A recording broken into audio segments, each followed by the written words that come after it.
The late afternoon sun cast long shadows across the Newport Harbor marina, its golden rays dancing off the pristine white hulls of million-dollar yachts. The air smelled of salt, expensive cologne, and privilege. Marcus Whitfield stood on the deck of his 42-foot azimut yacht, the Silver Legacy, his designer sunglasses reflecting the California coastline. His navy blazer was custom-tailored, his watch worth more than most people's cars, and his patience was wearing thin. "Where the hell is Henderson?" Marcus barked into his phone, his voice cutting through the peaceful marina atmosphere. Other yacht owners glanced over, some with sympathy, others with barely concealed amusement.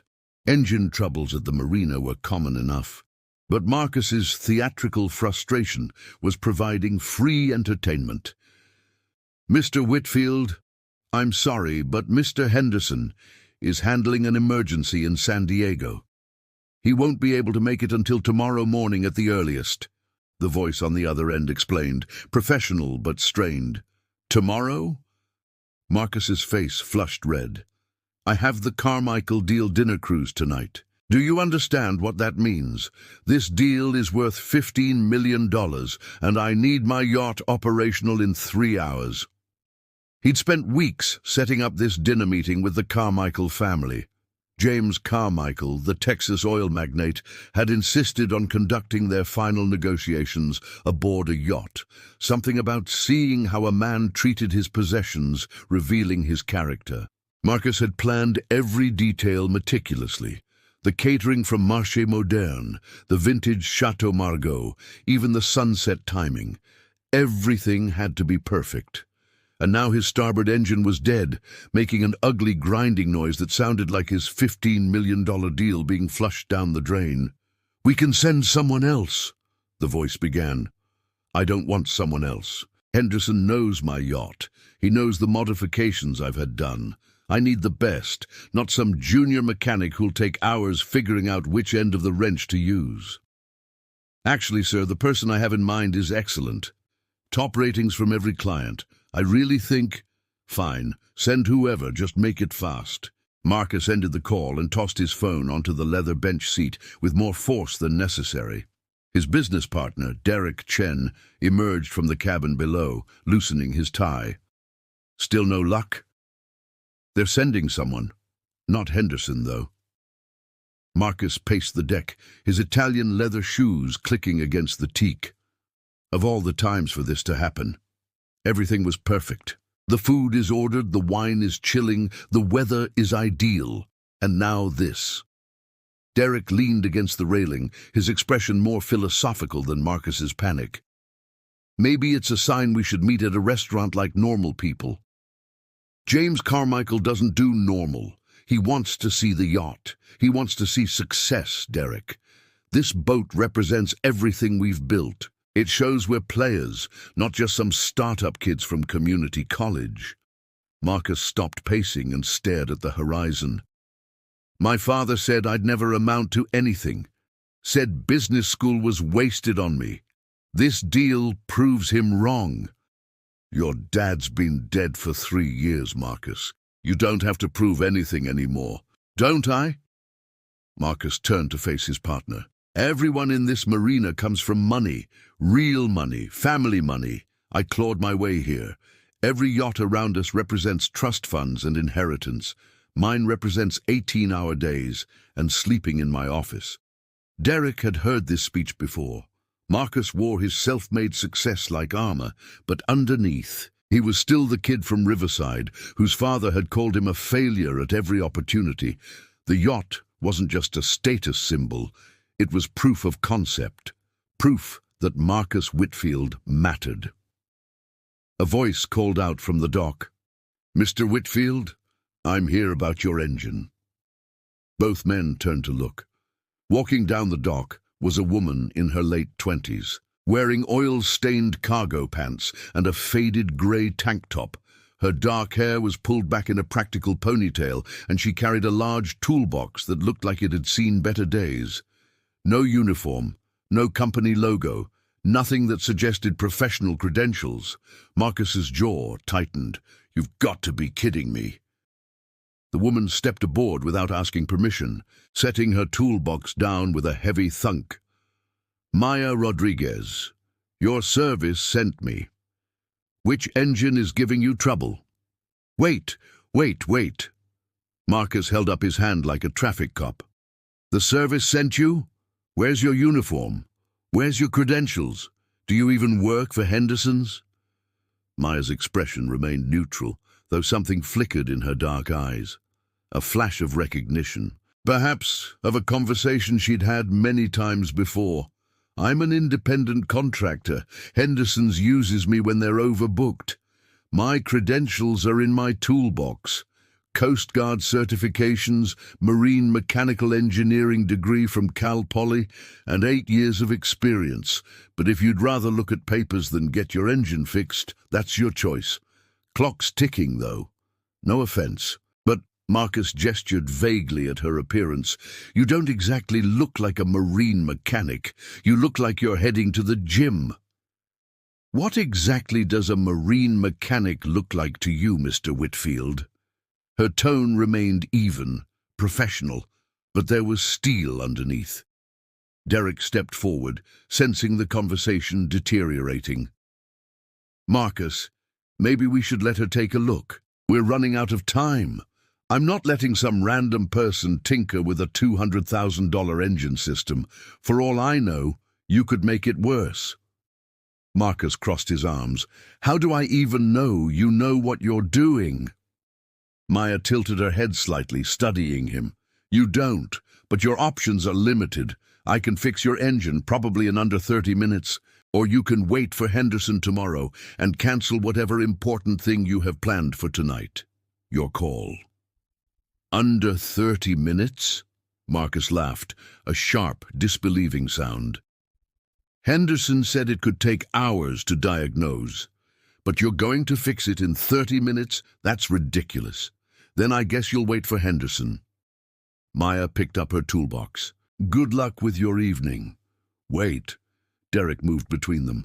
Marcus, come on. Let her at least look at it. What's the worst that can happen? The worst that can happen, Derek, is we end up dead in the water with a completely destroyed engine, that's what. I'm not going to let someone who looks like they wandered off a CrossFit class start ripping apart precision machinery. Marcus turned to Maya. No offense, but I need a real professional. I am a real professional. Maya's voice remained calm, but her grip on the toolbox tightened. I've worked on everything from fishing boats to super yachts.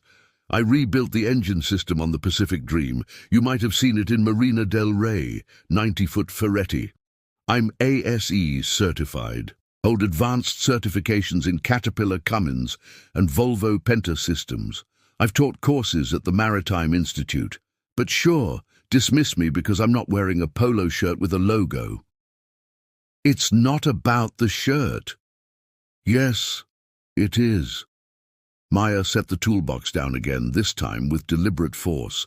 It's always about the shirt, or the gender, or the age, or whatever excuse people like you use to avoid admitting a woman might know more about engines than you do. Oh, here we go. Marcus threw up his hands. Make it about gender. That's not what this is about. Isn't it? Would you be questioning a male mechanic's credentials this thoroughly? Or would you just let him work? If a male mechanic showed up looking like he just rolled out of bed, yeah, I'd question him too.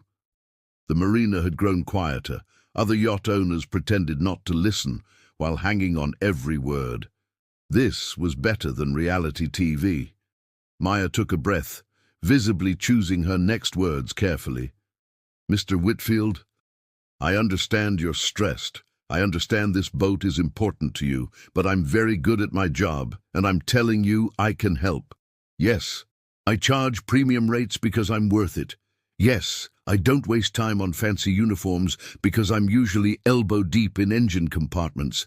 And yes, I know I look young and female and not what you expected, but your engine is making a grinding sound that suggests a seized fuel injector or a timing belt issue, and if I'm right, I can have you operational in 20 minutes. So you can either trust me or not, but decide now, because I have other clients who actually want my help."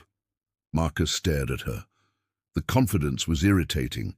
The directness was unexpected, and the fact that she'd correctly identified the grinding sound — Henderson had mentioned fuel injectors on the phone last week — was unsettling. "How much do you charge?" he asked. $500 for the diagnostic, $250 per hour for labor, plus parts at cost." $500 just to look at it? That's robbery. "That's my rate.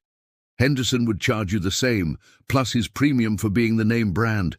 At least I'm honest about it up front." Maya checked her watch. "Look, I've got another call in 45 minutes, so either let me work or I'm gone." Derek put his hand on Marcus's shoulder. "Let her try, please. We're desperate here." Marcus looked at his yacht, then at the woman standing calmly on his deck, then at the sun sinking toward the horizon. Time was bleeding away. The Carmichael deal was slipping through his fingers. "Fine," he said finally, "but if you break anything—" "I won't." Maya was already moving toward the engine compartment. "And I'll need you both out of my way. This is a confined space, and I work better without an audience. It's my yacht. I'll stand wherever I want." Maya paused at the cabin door. "Mr. Whitfield, do you want your engine fixed, or do you want to watch me fix your engine? Because I guarantee the second one will take twice as long and cost twice as much." The sheer audacity of her statement left Marcus momentarily speechless. Derek answered for him. "We'll be up here. Take your time." "Well, don't take your time. Work fast, but we'll be up here." Maya disappeared into the cabin, and they heard her descending into the engine compartment. Marcus slumped onto the bench seat. "I can't believe this. Of all the mechanics in Southern California, they send me some kid who probably learned everything from YouTube videos." "She seemed pretty confident," Derek offered. "Con artists always do." They sat in tense silence. From below they could hear the sounds of tools, the creak of the engine compartment hatch, Maya's footsteps. 5 minutes passed, then 10. Marcus checked his watch obsessively. The catering would arrive in 2 hours, the Carmichaels in 2.5. At exactly 12 minutes, Maya's voice called up, "Try starting the engine now." Marcus scrambled to the helm. His hand trembled slightly as he turned the key. The engine coughed once, then roared to life with a smooth, powerful purr. No grinding. No hesitation. Just perfect mechanical harmony. "What the?" Marcus stared at the control panel in disbelief. Maya emerged from below, wiping her hands on a rag that was already covered in grease. "Fuel injector in cylinder 3 was seized. Your fuel filter was also clogged, probably contaminated fuel from a bad fill-up somewhere. I cleaned the injector, replaced the filter, and adjusted your timing slightly. You should run smoother than before." "That's impossible. You were down there 12 minutes. 11.5, actually." Maya started packing her tools. "Like I said, I'm good at my job." Marcus and Derek exchanged glances. The engine's smooth rumble was undeniable. Whatever she'd done, it had worked. "How did you—" Marcus trailed off, still trying to process what had happened. "Because I knew what I was looking for. The grinding sound was distinctive. I've heard it 100 times. Once you know what the problem is, the fix is straightforward." Maya closed her toolbox. "That'll be $500 for the diagnostic, $250 for the half-hour labor, plus $60 for the fuel filter. Call it $800 even." Marcus pulled out his wallet numbly and handed her his credit card. She ran it through a portable reader attached to her phone. "You'll want to get your fuel system fully flushed in the next month or so. Whatever station you filled up at last sold you contaminated fuel. It's not urgent, but it'll prevent this from happening again." She handed back his card and a printed receipt. "Enjoy your evening, Mr. Whitfield." She was halfway down the dock before Marcus found his voice. "Wait!" Maya stopped and turned. I'm sorry. For what I said. For how I acted." The words came hard, Marcus Whitfield didn't apologize often. "You proved me wrong." Maya's expression softened slightly. "Apology accepted. For what it's worth, you're not the first person to doubt me, and you won't be the last. I've gotten used to it." "You shouldn't have to be used to it." Derek stepped forward. "You saved our asses tonight. That deserves more than $800 and an apology." "The money's fine. The apology is enough." Maya smiled, the first genuine smile they'd seen from her. "Good luck with whatever's happening tonight. She's running perfect now." As Maya walked away, Marcus stood on his deck watching her go. The engine purred behind him. The sun continued its descent toward the Pacific, and somewhere in his chest, beneath the relief and the remaining stress about the dinner, was an unfamiliar feeling. Shame. He'd judged her, dismissed her, called her competence into question based on nothing but appearance and preconception. And she'd been nothing but professional, even when he'd been actively insulting. "That was humbling," Derek said quietly. "Yeah," Marcus agreed. "Yeah, it really was." The Silver Legacy pulled out of its slip 2 hours later, perfectly on time, with the Carmichael family aboard and champagne flowing. The deal was signed before dessert. Marcus should have been celebrating. Instead, he kept thinking about a woman in oil-stained cargo pants who'd fixed what a prestigious mechanic said would take hours, and who'd done it with more grace and professionalism than he'd shown in years. He didn't know it yet, but that 12-minute repair job was going to change everything. 3 weeks passed before Marcus saw Maya Rodriguez again. 3 weeks during which the Carmichael deal closed successfully, his company's stock jumped 15%, and he found himself repeatedly telling the story of the mechanic who fixed my yacht in 10 seconds at various networking events. He always left out the part where he'd been a complete ass to her. The Silver Legacy had been running beautifully since that day at Newport Harbor, better than it had in months, actually. Whatever Maya had done had improved the engine's performance beyond just fixing the immediate problem. Marcus had noticed it the first time he took the yacht out after the repair. The response was crisper, the acceleration smoother. She hadn't just fixed what was broken, she'd optimized what was working. He'd thought about calling the service to request her specifically for routine maintenance, but something had held him back. Pride, maybe. Embarrassment, definitely. Now, standing in the parking lot of Marina del Rey with his engine making that same grinding sound, he didn't have the luxury of hesitation. "It's doing it again?" Derek asked, climbing out of his Tesla. They'd planned a sunset cruise with some potential investors. Nothing formal, just relationship building, the kind of casual yacht outing that had become part of their business routine. Worse than before. Marcus popped the hood of his Range Rover, as if that might somehow help the situation 100 yards away on the water. "Started about an hour ago. I tried calling Henderson's, but they're booked solid for the next 3 days. What about that woman, Maya? She fixed it fast last time." "I don't have her number. I went through the service. So call the service again." Marcus had already tried that. The dispatch had been apologetic but firm.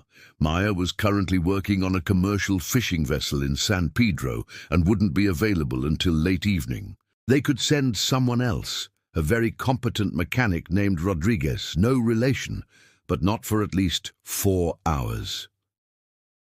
"We've got investors showing up in 90 minutes, Marcus said, checking his Rolex unnecessarily. He knew exactly what time it was. He'd been checking every 3 minutes. "Can we postpone? These guys are flying back to Seattle tonight. This is our window." Marcus closed the car hood with more force than necessary. "I can't believe this is happening again." His phone rang. Unknown number. He answered anyway, desperate for any solution. "Mr. Whitfield? This is Maya Rodriguez. The service said you had engine trouble again." Marcus's relief was instantaneous and overwhelming. "Yes, the same grinding sound. I know you're busy in San Pedro. I just finished. I can be at Marina del Rey in 25 minutes if traffic cooperates, but I need to know something first. Anything. Did you get the fuel system flushed like I recommended? Silence. Marcus closed his eyes. No, I meant to, but things got busy, and the engine was running fine, so the contaminated fuel damaged another injector. Probably cylinder 2 this time. Maya sighed. Okay, I can fix it, but it's going to cost more than last time because you're going to need at least 2 new injectors now, maybe 3. And this time, I'm not leaving until you schedule that full system flush. Deal? Deal, absolutely, whatever you need. 25 minutes. Don't try starting the engine again. You'll just make it worse. She hung up before he could thank her. Derek raised his eyebrows. She sounds thrilled. She told me to flush the fuel system 3 weeks ago. I didn't do it. Marcus leaned against his car. She has every right to be annoyed. Since when do you care if service people are annoyed with you? It was a fair question. The Marcus Whitfield of a month ago wouldn't have cared. But something had shifted. Maybe it was the way Maya had handled his rudeness with such professionalism. Maybe it was watching her work, the confidence, the competence, the complete absence of ego despite being clearly exceptional at what she did.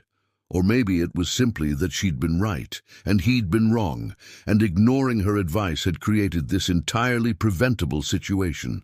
Maya arrived in 22 minutes, driving an old Ford F-150 that had definitely seen better days. The truck bed was organized with military precision, toolboxes, parts containers, equipment cases, all secured with bungee cords and straps. She wore the same type of practical work clothes, though the tank top was blue instead of grey this time. "Mr. Whitfield?" She nodded at him, then at Derek. "Mr. Chen." "You remember us," Derek said, surprised. "I remember everyone who doubts whether I can do my job. Tends to stick in the memory." She grabbed her toolbox and a larger case. "Show me to the boat." As they walked down the dock, Marcus tried to form an apology, but Maya spoke first. "Look, I'm not trying to be harsh, but this is exactly why I gave you specific maintenance instructions. Marine engines are like any other machinery. Ignore the preventive care, and small problems become big problems. You're lucky this is just another injector and not damage to the fuel pump or the cylinders themselves." "I know, you're right, I should have listened." "Yes, you should have." She stepped aboard the Silver Legacy without asking permission. They'd passed that stage of formality. "But at least you called me back, instead of letting someone else make it worse. I've seen mechanics who treat the symptoms without addressing the cause. That's how you end up with a $30,000 engine replacement." The number made Marcus wince. Maya worked quickly and efficiently, dropping into the engine compartment like she'd designed the yacht herself. Marcus and Derek stayed on deck this time, having learned their lesson about being in her way. "She's different when she's not being questioned," Derek observed quietly. "What do you mean?" "At Newport she was defensive, understandably, but now she's just professional, straightforward. She's not trying to prove anything because she doesn't need to." Derek was right. The tension from their first meeting was gone, replaced by the simple directness of someone who knew exactly what they were doing and had no time for drama. "How's the startup going?" Maya's voice called up from below. Both men looked at each other in surprise. "You know about our company?" Marcus called back. "I Googled you after the Newport job. Figured I should know who I was dealing with. Witchen Technologies, right? Cloud-based supply chain management software. You just closed a $15 million deal." 14.5, but yeah. Marcus was impressed despite himself. "How much Googling did you do?"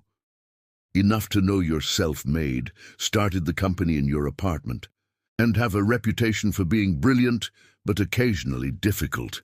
A clang of metal on metal echoed from below. "Trade publications are very thorough." "Occasionally difficult," Derek laughed. "That's diplomatic." I'm paraphrasing. TechCrunch used the phrase notoriously demanding. Another clang. Hand me that torque wrench from the top tray, would you? Marcus climbed down into the cabin and carefully passed the tool into the engine compartment. Maya was half buried in machinery, her arms deep in the mechanical guts of his yacht. In the confined space, he could see exactly what she was doing, the way her hands moved with absolute certainty, the efficiency of every motion. This wasn't someone tinkering or guessing. This was mastery. "You really love this, don't you?" he asked. "The engines, I mean." "Love is a strong word." Maya's voice was muffled. "But yeah, I do. There's something satisfying about a puzzle that has a definite solution. Software's probably similar for you. When it works, it works. When it doesn't, there's a reason, and you can find it."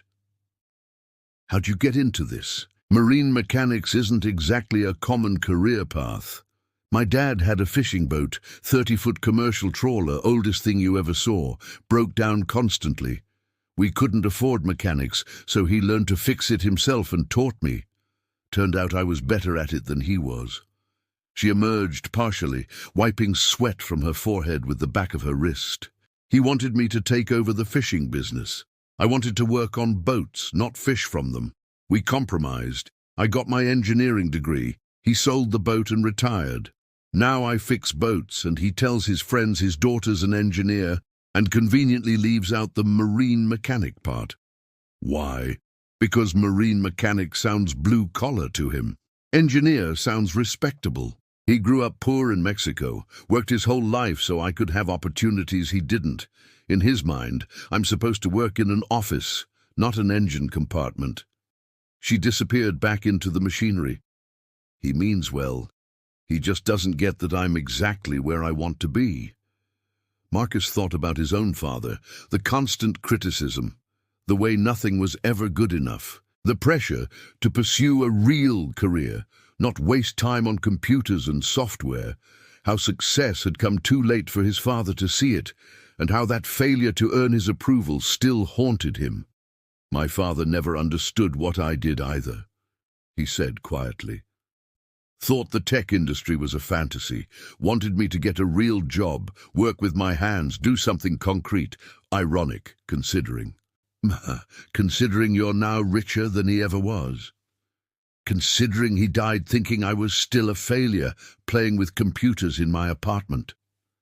The company took off 6 months after his funeral." Maya paused her work. When she spoke again, her voice was gentler. "I'm sorry, that's rough." "Yeah." Marcus cleared his throat. "Anyway, I should let you work." He climbed back to the deck. Wadera gave him a questioning look. "She's good," Marcus said simply. 40 minutes later, Maya emerged from below, covered in more grease than before, but looking satisfied. "Try it now." Marcus started the engine. Perfect, smooth, powerful. "Cylinders 2 and 3 both needed new injectors. I replaced them, cleaned cylinder 1 again, and adjusted your valve timing across the board. I also found a small leak in your fuel line connection that was probably letting air into the system. Fixed that too." She started cleaning her tools. "But we're not done." "What else?" "The full fuel system flush I told you about 3 weeks ago. I can do it Thursday if you bring the yacht to the service center in Long Beach. It'll take about 4 hours, cost around $1,500 with parts and labor. Or you can ignore me again and be back in the same situation in a month. Your choice." "Thursday works? I'll be there?" "Good." She packed up her equipment with the same efficient precision she brought to everything else. "That'll be $1,000 today, $750 for labor, $250 for parts." Marcus handed over his card without hesitation. "That's less than I expected." "I don't overcharge. I charge what the work is worth." She processed the payment. "Your investors are going to be here soon. You should probably clean up the deck before they arrive. First impressions matter." She was already heading for the dock when Marcus called after her. "Maya, wait!" She stopped, turning back with a questioning look. "Thank you for coming on short notice. for fixing this, for being patient with me. I know I was an ass the first time we met." "Yes, you were." But she smiled slightly. "But you apologized, and you called me back, and you actually listened this time about the maintenance. That puts you ahead of about 60% of yacht owners I work with." "Only 60%. The bar is very low in this marina, Mr. Whitfield." Derek laughed. "She's got you there." Marcus found himself smiling too. "Would you consider doing all the maintenance on the Silver Legacy from now on? Regular service, tune-ups, the whole thing? I'll work around your schedule, whatever you need." Maya considered this. "I don't usually take on dedicated clients. I like the variety of different boats, different problems. I'll pay a premium, 20% over your standard rates." "Why? You could get Henderson's for the same price, and they'd come to you." "Because you're better than Henderson's, and because I trust you." Marcus met her eyes. "I didn't trust you 3 weeks ago, but I do now. You could have charged me twice what you did today. You could have blamed me for not following your instructions and made me feel like an idiot. Instead, you just fixed the problem and treated me with more respect than I deserved. That's worth 20%. Maya studied him for a long moment. 30%, and I'll build you a complete maintenance schedule with preventive care that'll keep this boat running perfectly year-round." "Done." And they shook hands. Her grip was strong, her hands rough with calluses, working hands, honest hands. "Thursday at Long Beach," she reminded him. 8 a.m. Don't be late." "I'll be there at 7:30. As her truck pulled out of the parking lot, Derek said, "That was expensive." "That was an investment," Marcus corrected. "The best mechanic I've ever met. And she's now exclusively taking care of my yacht. That's worth every penny." "You really have changed." "What do you mean?" 3 weeks ago you called her a fraud. Now you're falling over yourself to keep her as your mechanic. What happened?" Marcus watched the truck disappear into traffic. "I realized I was wrong, and I decided to do something about it." The investors arrived 20 minutes later. The meeting went well. The yacht performed flawlessly, but Marcus found his thoughts drifting back to a woman in oil-stained cargo pants who taught him more about humility in 2 encounters than he'd learned in his entire business career. Thursday morning arrived with unusual weather for Southern California. Dark clouds rolling in from the Pacific. The marine layer thick and heavy with the promise of rain. Marcus arrived at the Long Beach Service Center at 7:15, 15 minutes earlier than he'd promised. The Silver Legacy cut through the choppy water with confidence, but Marcus noticed the other boats in the channel were heading back to harbor rather than heading out. Smart sailors, he thought. The weather forecast had called for possible thunderstorms, unusual for the region, but not unheard of in early autumn. Maya was already waiting at the service dock, coffee in hand, her hair pulled back under a baseball cap. She wore coveralls today. Actual professional marine mechanic coveralls with various company patches and certifications sewn on. It was the first time Marcus had seen her in what looked like a uniform. "You're early," she called out as he maneuvered the yacht into position. "I'm impressed." "I promised 7:30. Figured I'd beat the clock." Marcus tossed her the bowline, which she caught with practiced ease and secured to the dock cleat. "You actually wore the official mechanic outfit today. Special occasion. This is a full service center, not a marina dock. There are rules about safety gear and professional appearance." She secured the stern line. "Plus, I'm working in the fuel system today. Coveralls are smarter when you're dealing with diesel and gasoline." "Fair point." Marcus killed the engine and stepped onto the dock. "So, 4 hours. Give or take. The flush itself is straightforward. But I'm going to inspect the entire fuel system while I'm at it. Might as well make sure everything's perfect. You can wait in the office if you want. They've got Wi-Fi and coffee." "I was actually thinking I'd watch, if you don't mind." Maya raised an eyebrow. You want to watch me flush a fuel system for 4 hours? I want to understand what you're doing. I've owned this yacht for 2 years, and I've never really understood how any of it works. I just knew how to turn it on and off. Most yacht owners don't care about the technical side. Most yacht owners didn't get their yacht fixed twice by someone who made them feel like an idiot for not knowing better. Marcus smiled. I'm trying to be less ignorant about the expensive machinery I own. Well, that's unusually self-aware.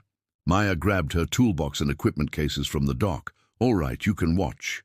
But if you get in my way, I'm kicking you out. Understood. The next 4 hours were an education. Maya worked with the kind of methodical precision that came from years of experience, explaining each step as she went. She wasn't teaching him exactly, more like thinking out loud, but Marcus absorbed every word. The fuel system on a boat like this is more complex than most people realize, she said, disconnecting the fuel lines with careful efficiency. You've got dual engines, which means dual systems. Fuel flows from your tanks through primary filters, then to your fuel pumps, then through secondary filters, then to your injectors. If contamination gets in anywhere along that chain, it affects everything downstream. That's what happened with my injectors. Exactly. Bad fuel got past your primary filters, which were old and needed replacing anyway, and contaminated the lines. The secondary filters caught some of it, but not all. What got through seized your injectors. She held up one of the removed filters. It was disgusting, clogged with sediment and particles. See this? This filter was basically useless. It should have been replaced 6 months ago during routine maintenance. I didn't know there was routine maintenance beyond oil changes. And that's how boats end up dead in the water. Maya set the filter aside and grabbed a clean one. Marine engines are industrial equipment, not car engines. They run harder, in harsher conditions, with greater consequences if they fail. You can't just set it and forget it. As she worked, Marcus asked questions. What was the proper maintenance schedule? How often should filters be changed? What were the warning signs of problems? Maya answered everything with the patience of someone who genuinely enjoyed talking about her work. Most people treat their boats like toys, she said, climbing into the engine compartment. They spend hundreds of thousands of dollars, then get annoyed when I tell them they need to invest in maintenance. It's backward thinking. The more expensive the equipment, the more important it is to maintain it properly. That makes sense. Why don't more owners see it that way? Because they're rich enough to just fix things when they break. They don't think about prevention. They think about cure. You're unusual in that you're actually asking about prevention. Getting stranded twice in 3 weeks will do that to a person. By noon, the weather had deteriorated significantly. Rain lashed against the service center's metal roof, and the wind had picked up enough to make the boats at the dock strain against their lines. The Silver Legacy bumped gently against the dock's rubber buffers, but Marcus noticed Maya glancing toward the windows with increasing frequency. "Problem?" he asked. "Weather's worse than forecast. Small craft advisory was just upgraded to a warning." She checked her phone, frowning. "I've got another client in Oceanside at 3. Might need to push that back if this storm doesn't clear." "How far is Oceanside?" "About an hour normally. In this weather, 90 minutes or more." Marcus made a decision. "Finish my yacht, then reschedule Oceanside. It's not safe to drive in this." "I don't reschedule unless absolutely necessary. Bad for business. I'll pay for the lost appointment. Call it a consultation fee. You've been teaching me about boat maintenance for 3 hours. That's worth something." Maya looked at him skeptically. "You're going to pay me to not go to another job." "I'm going to pay you because you're right. This weather is dangerous, and because you've already gone above and beyond what I paid for." Marcus gestured at the yacht. "You could have just flushed the system and been done in 2 hours. Instead, you're doing a comprehensive inspection and teaching me about maintenance. That deserves compensation. I'm teaching you so you stop breaking your boat." Nevertheless, they worked in companionable silence for another hour. The rain intensified to a downpour, and distant thunder rumbled across the harbour. Most of the service centre staff had disappeared into the office building, leaving just Maya and Marcus in the covered work area. "So what's your story?" Maya asked, emerging from the engine compartment with the old fuel pump assembly. "You're obviously successful, obviously driven, but the yacht thing, that feels like it's about more than just having money to burn." Marcus considered how to answer. Usually he kept his personal history private. The self-made success story was good for business, but the messy details of getting there were not. Something about the rain, the isolation, and Maya's directness made him more honest than usual. "I grew up in Riverside, Inland Empire, not exactly yacht country. My dad worked construction. My mom was a cashier at Walmart. We weren't poor, but we weren't comfortable either." He leaned against the workbench, watching Maya clean the fuel pump components. "I learned to code in high school, got a partial scholarship to community college, transferred to USC for computer science. My dad thought it was all a waste of time. 'You can't eat computer code,' he used to say. 'Get a real job.' But you didn't. But I didn't. I worked 3 jobs through college, started witchin' in my apartment with Derek, lived on ramen and coffee for 2 years while we built the platform. My dad died right before we got our first major client. He never saw the company succeed, never saw that his son wasn't the failure he thought." "That why you bought the yacht? To prove something?" Marcus had asked himself that question many times. Maybe, probably. Newport Harbor is where the money lives, where the people who inherited success dock their boats. I wanted to belong there, to prove I deserved to be there. And do you feel like you belong? Honestly, not really. Most of the people at that marina were born into wealth. They're nice enough, but there's always this distance, like they can tell I'm not really one of them, no matter how expensive my boat is. Maya nodded slowly. "My dad wanted me to marry a nice Mexican boy, have kids, be respectable. He immigrated here for opportunity, and to him, opportunity meant stability, safety. A marine mechanic daughter who works covered in grease and doesn't wear makeup to work sites. That wasn't the dream."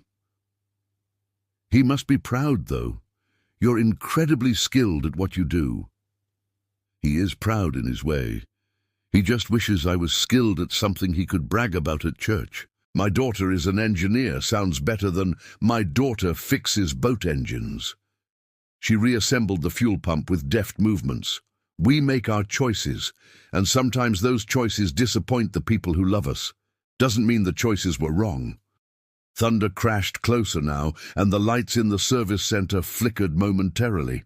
Maya's phone buzzed. "Flash flood warning for coastal areas," she read aloud. "Great, this is turning into a whole thing. You should call your Oceanside client. Reschedule." Already texting them. She typed quickly with her thumbs. Though explaining to a yacht owner why I can't drive 2 hours in flash flood conditions to fix his refrigerator, yes, just his refrigerator, is about as fun as it sounds. His refrigerator? He called an emergency marine mechanic for a refrigerator? Welcome to my world. People with money think everything is an emergency. She paused. No offense. None taken. My engines actually were emergencies. True, you get a pass. Another hour passed. The storm showed no signs of letting up. If anything, it was getting worse. The wind howled through the service center's open bays, and rain blew in sideways, despite the covered area. The boats at the dock were rocking violently now, and somewhere outside, a car alarm was going off. Maya finished the fuel system work and started her comprehensive inspection of related components. Marcus had stopped asking questions, content to simply watch her work. There was something almost meditative about her process, the way she checked each connection, tested each component, made small adjustments with the confidence of expertise. "You're good at this," he said suddenly. That's why you hired me. No, I mean, you're really good, like exceptionally good. Have you ever thought about starting your own shop? Not just independent contracting, but a full-service center. Maya paused, wrench in hand. Sometimes, but it would require significant capital, employees, insurance, overhead. Right now, I'm profitable because I'm just me and my truck. The moment I scale up, everything gets complicated. What if you had an investor, someone who provided the capital in exchange for equity? She looked at him sharply. Are you offering? I'm asking if you'd be interested. You're clearly talented, obviously professional, and there's definitely demand. You could probably quadruple your income with the right setup. And become another business owner stressed about quarterly reports and investor expectations? No thanks. I like working with my hands. I like solving problems. I don't like business. Fair enough, Marcus smiled. But if you ever change your mind, I know an investor who'd be very interested. I'll keep that in mind. Maya's phone buzzed again. She glanced at it and frowned. What's wrong? Small craft advisory just became a full-on coastal warning. They're recommending all vessels return to port immediately. She looked at the Silver Legacy. Problem is, your yacht needs to go from here to Newport. And right now, the water between here and there is not somewhere you want to be. Marcus checked his own phone. The weather map looked angry, deep reds and oranges covering the coastline, indicating severe conditions. How long until this passes? Could be hours, could be all day. Maya wiped her hands on a rag. The yacht's done, by the way. Fuel system is completely flushed. New filters throughout, everything's tested and running perfectly. But I can't, in good conscience, tell you to take it out in this weather. So I leave it here overnight? That would be the smart move. Marcus looked at his yacht, sitting there perfect and ready, but trapped by circumstances beyond his control. There was probably a metaphor in there somewhere about his whole life, but he was too tired to unpack it. All right, let's lock it up, and I'll pick it up tomorrow when the weather clears. They secured the yacht together, Maya checking and double-checking every line, making sure the vessel was properly protected against the storm. As they worked, Marcus found himself appreciating not just her technical skill, but her thoroughness. Nothing was done halfway, nothing was left to chance. You really care about this, he said. Not just the work, but the boats themselves. You care that they're safe, that they're properly maintained. Of course I do. These aren't just machines to me. They're someone's investment, someone's passion project, someone's business. When I work on a boat, I'm responsible for it. She finished tying off the final line. Besides, if something goes wrong because I rushed or cut corners, people could get hurt. Can't have that on my conscience. Most people would just do the minimum required. I'm not most people. No, Marcus thought. She really wasn't. They retreated to the service center office as the storm reached its peak. The building shook with wind gusts, and the rain was so heavy it was difficult to see more than 20 feet.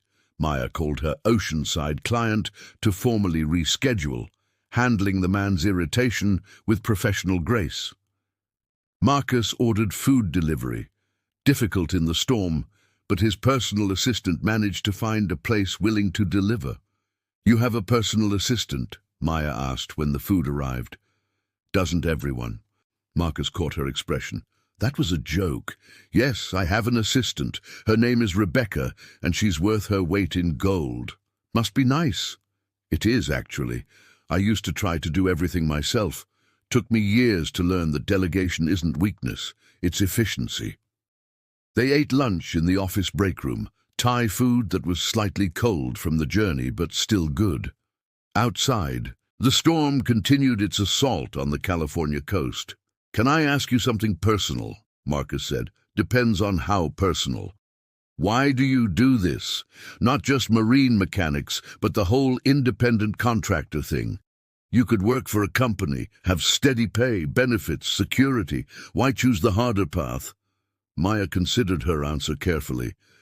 Freedom, mostly. When I worked for shops, there was always someone telling me how to do my job, cut corners to save time, use cheaper parts to increase profit margins, rush through inspections because the next customer is waiting.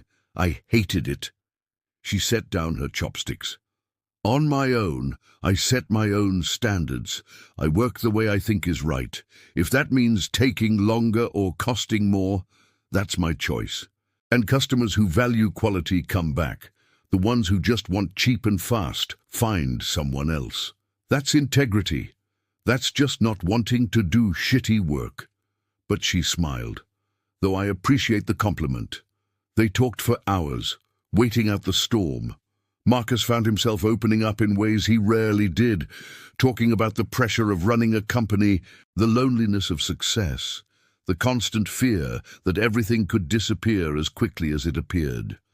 Maya listened without judgment, occasionally sharing her own experiences with uncertainty and doubt. People think being your own boss is all freedom and independence, she said. They don't see the nights you lie awake, wondering if you'll have enough work next month, or the times you have to turn down jobs because you're already overbooked and can't disappoint existing clients. It's stressful in completely different ways than working for someone else. But you wouldn't go back. Never. I'd rather be stressed about my own choices than comfortable making someone else's. By late afternoon, the storm had finally begun to ease.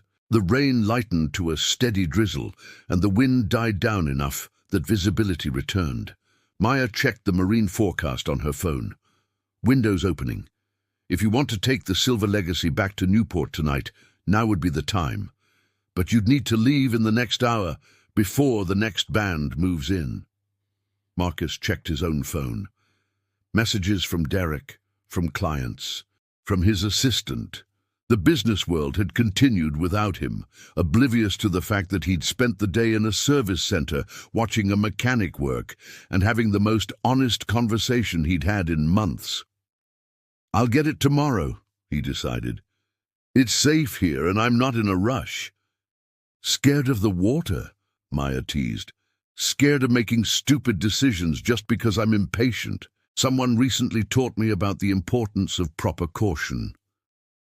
They cleaned up the break room together, then walked back out to the dock where the Silver Legacy sat peacefully, perfectly maintained and ready for whatever came next. Thank you, Marcus said. For today, for all of it, the maintenance, the education, the conversation, it was needed. Happy to help. Maya picked up her toolbox. That'll be $1,500 for the fuel system work, plus $200 for the comprehensive inspection, plus whatever you want to pay me for the consultation about not being an idiot about boat ownership. Marcus laughed. How about $3,000 total?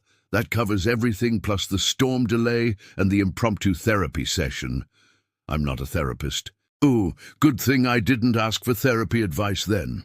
I asked for boat advice and you gave it. $3,000. You're overpaying. I'm paying for value. There's a difference.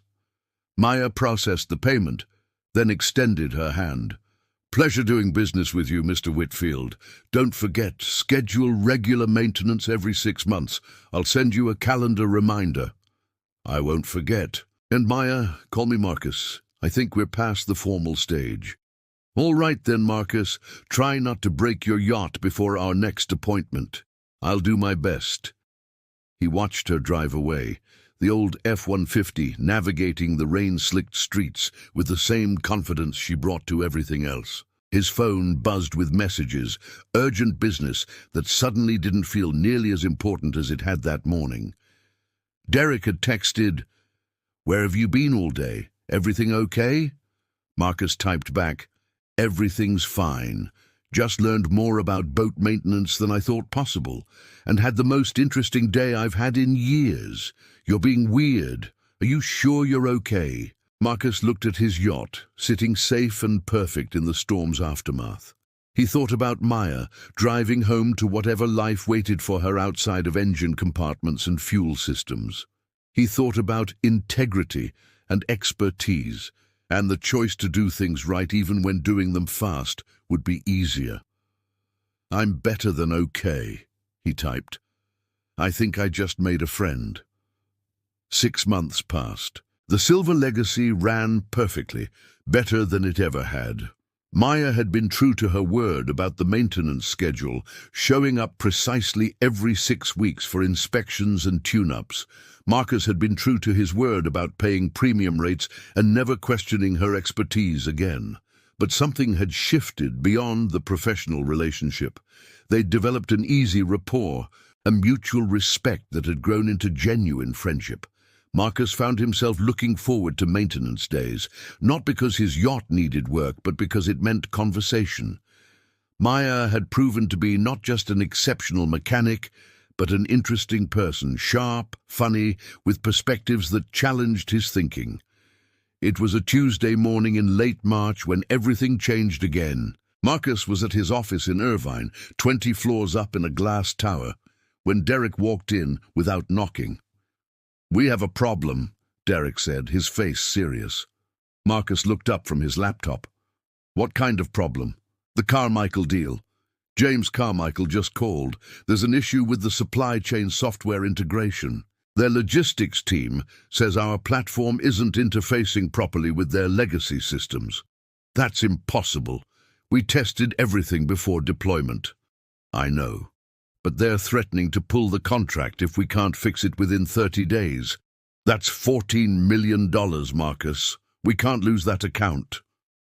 Marcus stood, pacing to the window. Downtown Irvine spread below. New development, tech companies, the physical manifestation of innovation and wealth. He'd built his success here, climbed from nothing to something. One failed contract wouldn't destroy him, but it would hurt. More than financially, it would hurt his reputation. "Get the tech team on it immediately. I want round-the-clock work until we identify the problem." "Already done. But Marcus, there's something else." Derek hesitated. "Carmichael specifically mentioned the yacht dinner, said he'd been impressed by how we handled the engine problem that night, called it grace under pressure or something. He's basing some of his current judgment on that evening." "So what are you saying?" "I'm saying our reputation isn't just built on our software. It's built on everything. And right now, we need every advantage we can get." Marcus's phone buzzed. Maya's name appeared on the screen. "FYI, found a small coolant leak during today's inspection. Nothing urgent, but schedule a repair soon. Also, your starboard engine is due for a timing belt replacement in the next few weeks. Don't put it off." He stared at the message. Maya's attention to detail, her proactive approach, the way she anticipated problems before they became emergencies. An idea began forming. Crazy, probably. Unprecedented, definitely. But the more he thought about it, the more it made sense. "Derek, what if we brought Maya on full-time? The mechanic? Why would we do that? Not as a mechanic, as a consultant. Think about it. We're a supply chain management company. We help businesses optimize their logistics, prevent breakdowns, anticipate problems. That's exactly what Maya does with boat engines. She's preventive maintenance personified." Derek looked skeptical. "That's a stretch, Marcus." "Is it? What she does with marine engines is what we do with supply chains. Identify weak points, address them before they fail, maintain systems for optimal performance. The methodology is identical, just different applications. She fixes boats. We write software. She prevents failures through systematic analysis and proactive maintenance. We prevent supply chain failures through systematic analysis and proactive monitoring. It's the same thing." Marcus was warming to the idea now, pacing with increasing energy. "And imagine what our clients would think. We practice what we preach so thoroughly that we applied our methodology to hiring, brought in an expert from a completely different field because the principles were sound. Clients would think we're insane. Clients would think we're innovative, different, willing to think outside the box." Derek sat down, rubbing his temples. Even if this wasn't a completely wild idea, which it is, you really think a boat mechanic would want to work in a tech office? You think she'd even be interested? That was the question, wasn't it? Maya had been clear about not wanting to scale up, not wanting to deal with business stress.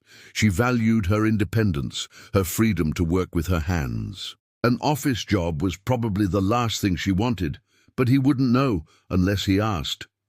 "Let me talk to her," Marcus said. "Worst case, she says no, and we move on. Best case, we get an incredibly detail-oriented, process-driven expert who could bring fresh perspective to our operations." This is the craziest thing you've ever suggested. You said that about the Carmichael Yacht dinner too. Look how that turned out. Derek couldn't argue with that logic. That evening, Marcus drove to Long Beach, where Maya was working on a commercial fishing vessel. He'd texted ahead, asking if she had time to talk after her current job. She'd responded with, "Sure, mysterious. Should I be worried?" He found her in the fishing boat's engine room, covered in grease and looking entirely in her element. The boat's owner, a weathered Vietnamese man in his 60s, was watching her work with the same expression Marcus had probably worn 6 months ago, impressed despite himself. "Mr. Nguyen, you're good for another season, but next year you'll need new transmission mounts," Maya was saying. "I can get you a quote if you want. Start planning for it now." "You always find something," Mr. Nguyen grumbled, but there was affection in his voice. "Always more money." "Always more problems when you ignore maintenance," Maya countered. "But that's your choice. I just tell you what I see." She climbed out of the engine room, noticed Marcus and waved. "Give me 10 minutes to clean up." Marcus waited on the dock, watching the sunset paint the industrial harbor in shades of orange and pink. This wasn't Newport Harbor, with its luxury yachts and wealthy owners. This was working boats, fishing vessels, commercial marine operations. This was Maya's world, practical, functional, honest. She emerged wearing clean clothes, her hair still damp from washing up. "So, what's with the mysterious summons? Everything okay with the Silver Legacy?" "The yacht's fine. I wanted to talk to you about something else, something unusual." They walked to a nearby coffee shop, one of those generic chains that dotted every California waterfront. Over coffee that was mediocre at best, Marcus laid out his proposition. "You want me to work for your tech company," Maya said slowly when he finished. "Doing what exactly?" "Consulting, process optimization, preventive systems analysis." Marcus leaned forward. "Maya, what you do with engines is exactly what we do with supply chains. You identify weak points before they fail. You maintain systems for optimal performance. You prevent disasters through systematic attention and proactive care. That's our entire business model." "Marcus, I fix boats. I don't know anything about supply chains or software or corporate consulting. You know about systems. You know about maintenance. You know about preventing failures." He pulled out his phone, showing her the Witchen Technologies platform. "Look, this is what we do. We monitor supply chains in real time, flag potential disruptions, recommend preventive actions. It's your fuel system inspection, but for global logistics." Maya stared at the screen, then at him. "You're serious about this?" "Completely serious.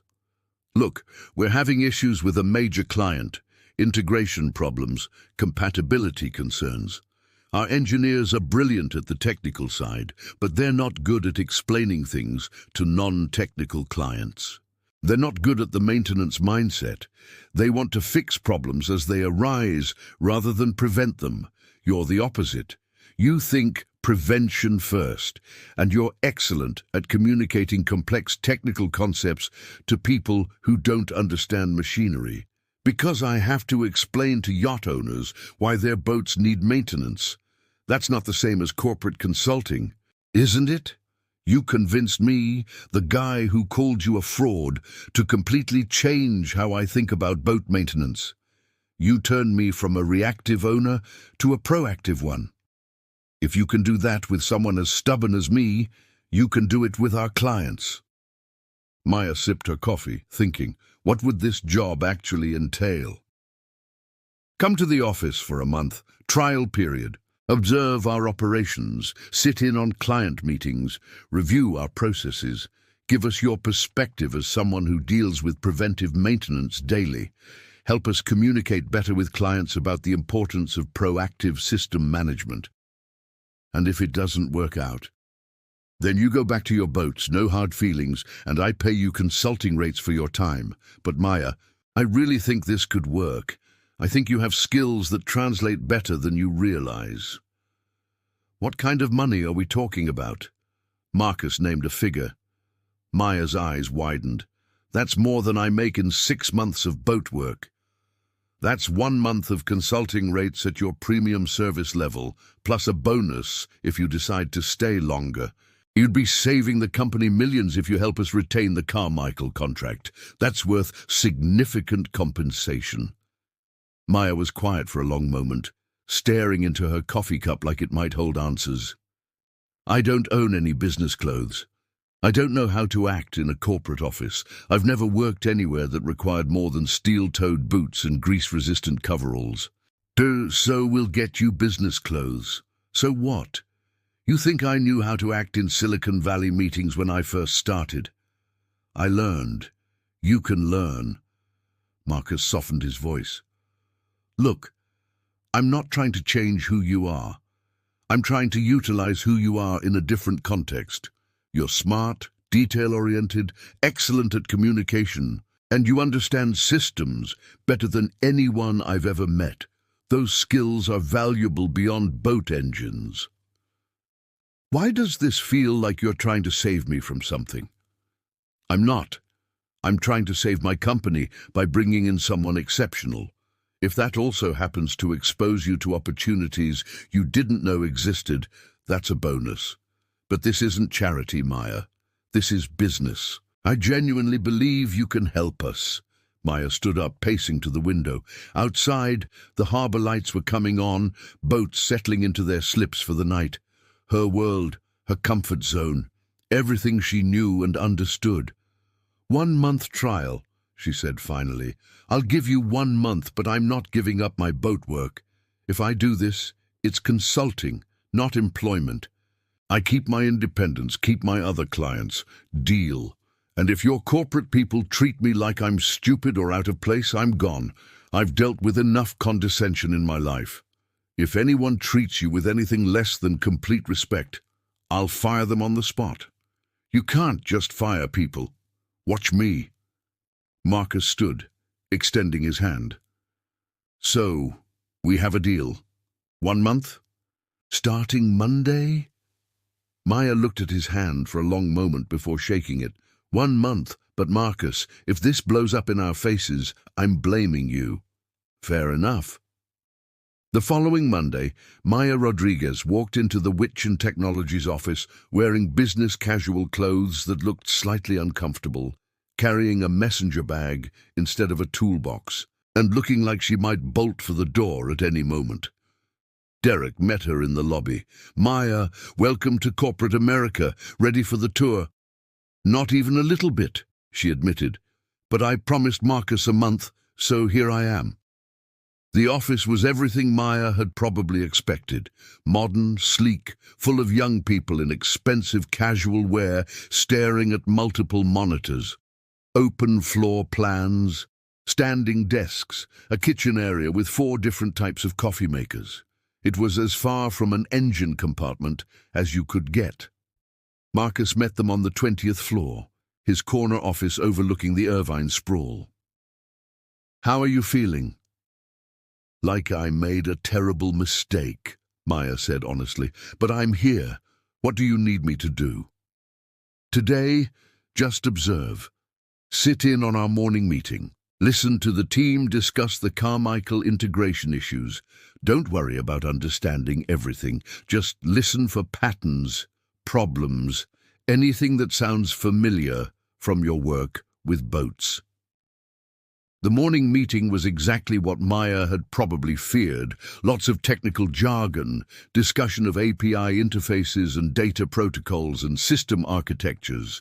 Marcus watched her carefully. She looked lost, intimidated, out of her depth, but she was listening, really listening, and taking notes.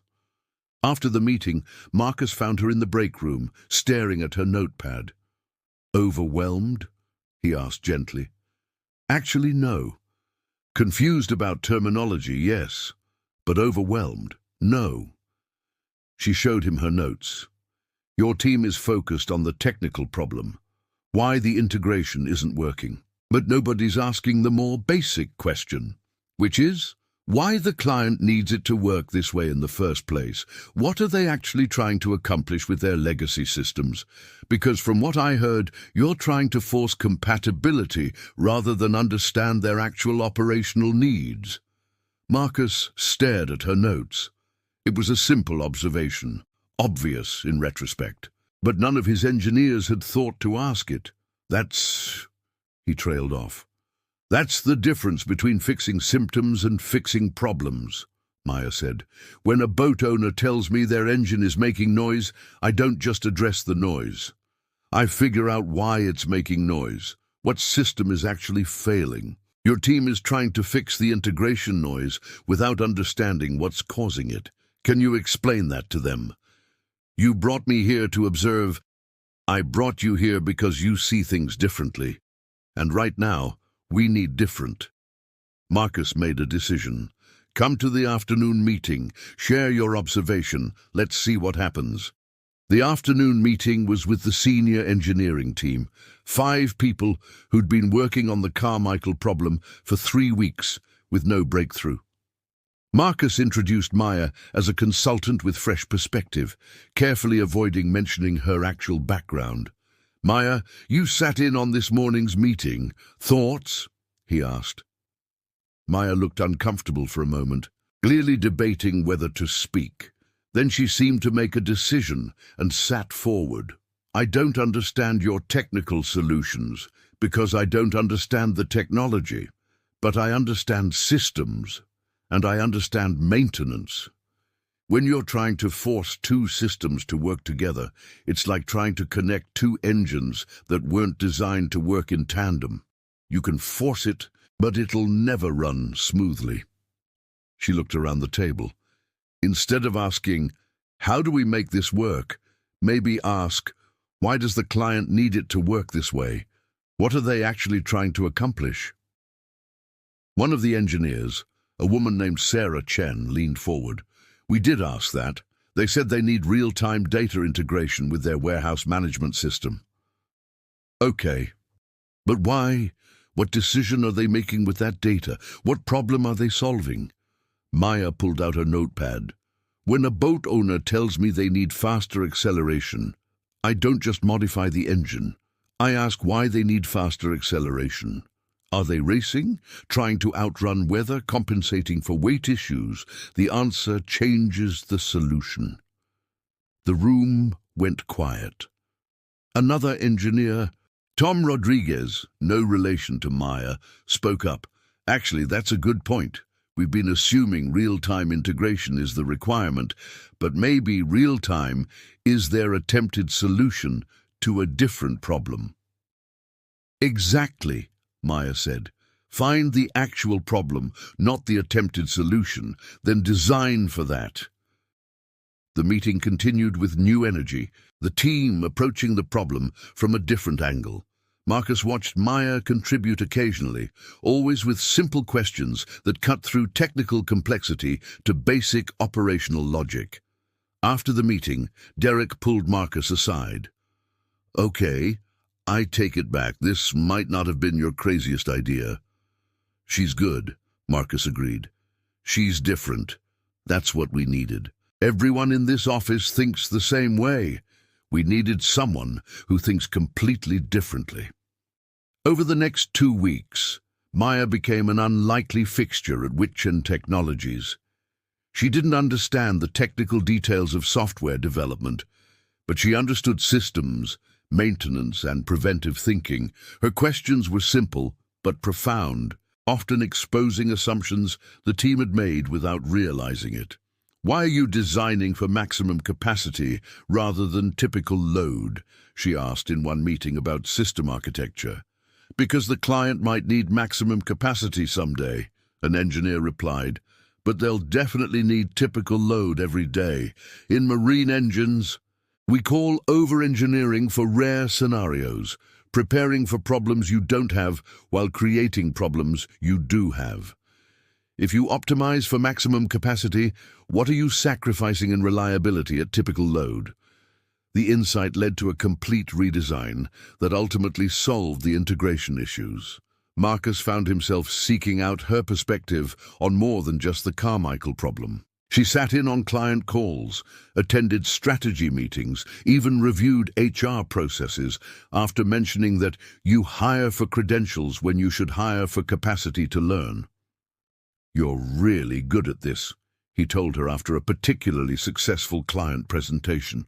They were having lunch at a nearby restaurant, celebrating the news that Carmichael had approved the revised integration plan. "I'm really good at asking why until I understand what people actually need," Maya corrected.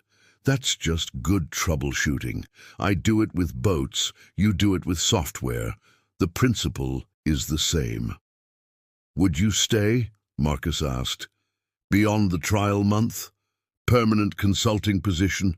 Your own schedule, premium rates? You could still work on boats when you want, but be part of the team here." Maya set down her fork.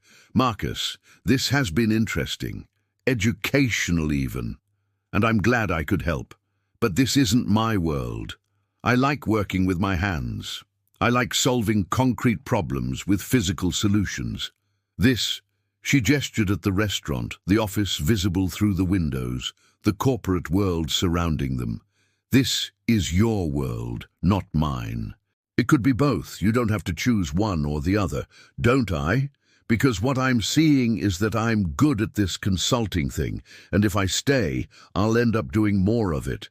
And eventually I'll stop being a marine mechanic who does consulting and become a consultant who used to work on boats. I don't want that." Marcus knew she was right. He'd seen it happen before. People brought into one world, gradually leaving another behind. It was how he'd lost touch with coding, becoming a manager instead of an engineer. "I understand," he said, "but the offer stands whenever you want it. You've changed how we think about problems. That's worth more than you realize. And you've shown me that my skills translate beyond engine compartments. That's worth more than you realize." Maya smiled. "We've both learned something. That's not a bad outcome for a crazy experiment." The month ended. Maya returned to her boats, her independence, her grease-stained cargo pants and oil-covered hands. But something had changed. She'd proven to herself that she was capable of more than she'd thought. And Marcus had learned that expertise came in unexpected packages, and that sometimes the best consultants came from completely different worlds. 3 months later, Marcus stood on the deck of the Silver Legacy, watching Maya perform routine maintenance. Everything was exactly as it had been before the consulting experiment, except it wasn't. They'd both grown, both changed, both seen possibilities they hadn't known existed. "Marcus, your transmission fluid is low," Maya called from below. "When's the last time you checked it?" "I thought that's what I paid you for," he called back. "I'm not your mechanic. I'm your friend, who happens to be an exceptional mechanic. Learn the difference." Marcus laughed. Yes, that was exactly right. She wasn't his employee or his consultant or his mechanic. She was his friend, the person who'd taught him about humility and expertise and the importance of not judging books by their covers or mechanics by their clothes. The Carmichael deal had been renewed. Witchen Technologies was growing faster than ever, and Marcus's yacht ran perfectly, maintained by the best marine mechanic in California. Some connections couldn't be quantified in contracts or business relationships.